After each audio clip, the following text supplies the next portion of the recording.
GR9 Telugu టీవీకి స్వాగతం.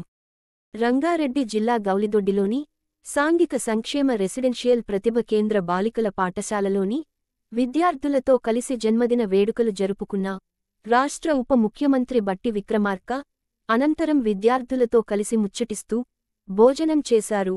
హాస్టల్లో ఉన్న వసతుల గురించి తెలుసుకుని అన్ని వసతులు కల్పిస్తామని తెలిపిన తెలంగాణ రాష్ట్ర ఉప ముఖ్యమంత్రి బట్టి విక్రమార్క